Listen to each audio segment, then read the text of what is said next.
Raise your hand. Do you swear or affirm that the testimony you're about to give to the committee will be the truth, the whole truth, and nothing but the truth, so help you God?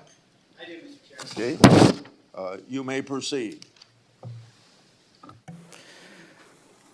Chairman Grassley, Ranking Member Durbin, and members of the Judiciary Committee, thank you for the opportunity to appear today.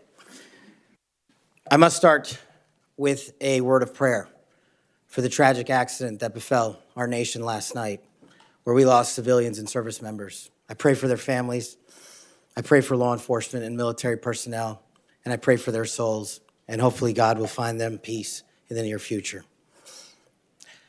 I'd like to welcome my father, Pramod, and my mother, Anjana, who are sitting here today. They traveled here to get here from India. My sister's also here, Nisha. She also traversed the oceans just to be with me here today. It means the world that you guys are here. Jai Shri Krishna. I wouldn't be here today without their guidance, their unwavering support, and their relentless love. When President Trump informed me of his intention to nominate me as the director of the FBI, I was deeply honored. Sitting here today, I carry not only the dreams of my parents, but also the hopes of millions of Americans who stand for justice, fairness, and the rule of law. My commitment to these principles is deeply rooted in my family's history, which has profoundly shaped my worldview. My father fled Idi Amin's genocidal dictatorship in Uganda, where 300,000 men, women, and children were killed based on their ethnicity, just because they happen to look like me. My mother is originally from Tanzania. She studied in India, as did my dad, and they were married there. They would later emigrate to New York, as the senator pointed out, where I was born, and we were raised in a household of my father's 7 siblings, their spouses, and at least half a dozen children. That's the only way we knew how to do things at the time, in the 70s and 80s, the Indian way. But we would soon learn the American way. These values have shaped and been the driving force of my career in 16 years of government service. Protecting the rights of the Constitution is of the utmost importance to me and has been every single time I've taken that oath of office. The recent terrorist attacks in New Orleans tragically claimed the lives of 14 innocent Americans and serve as a stark reminder that our national security is at threat, both internally and externally. The FBI, the Federal Bureau of Investigation, and the Department of Justice, where I served, play a pivotal role in securing our freedoms and our safeties for American citizens. If confirmed as the next FBI director, I will remain focused on the FBI's core mission.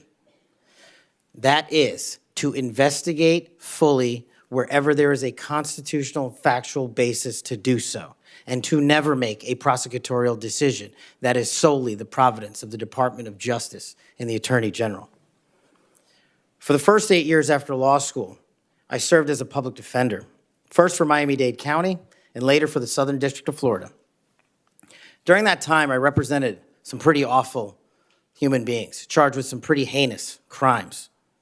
But what I learned there was the core value that has been enshrined in me since, that due process must be provided without bias to all Americans. And if we cannot provide due process to the worst, then there can be no due process for anyone, and our constitutional republic fails.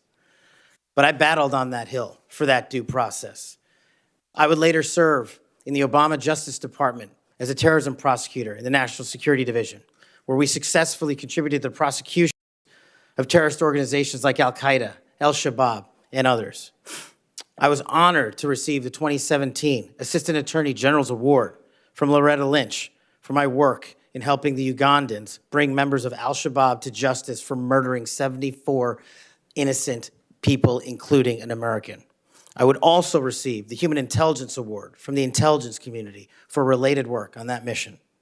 My experiences at the National Security Division and would later be followed by my experiences on the National Security Council as Senior Director for Counterterrorism, and later as the Deputy Director of National Intelligence, responsible for the production, creation, and promulgation of the Presidential Daily Briefing, our nation's most sensitive classified information and secrets to protect our country. My time in the White House was preceded by a time right here in Congress as a staffer on the House Intelligence Committee, where I spearheaded the investigation that exposed serious FISA, Foreign Intelligence Surveillance Act abuses by members of the Department of Justice and the Federal Bureau of Investigation. That misconduct eroded the public trust in our FBI. The erosion of trust, as Chairman Grassley pointed out, is all too low today. 40% of Americans have trust in the FBI. In order to get it back, there's a twofold track, Senator. One, violent crime is exploding in this country, and we cannot afford them to allow it to run away. We must tackle violent crime. Just in 2023 alone, there was 100,000 rapes, 100,000 drug overdoses, and 17,000 homicides. The priority of the FBI, if I'm confirmed, will be to ensure that our communities are protected and safeguarded and our children have parks to play in and not needles to walk over. The way we do this, we let good cops be cops. We let law enforcement, and we provide them with the tools necessary and resources they need to get after violent crime.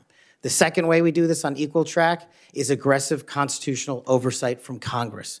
The public trust can only be restored if there is full transparency, and I am committed to that full transparency. Members of Congress have unfortunately submitted hundreds of questions that have been unanswered by the FBI in recent times. That will not occur if I am confirmed. All appropriate requests for information will be responded to expeditiously and fully. I'm committed to working alongside the dedicated men and women of the FBI. They are warriors of justice, and I will always have their backs because they have the backs of the American people.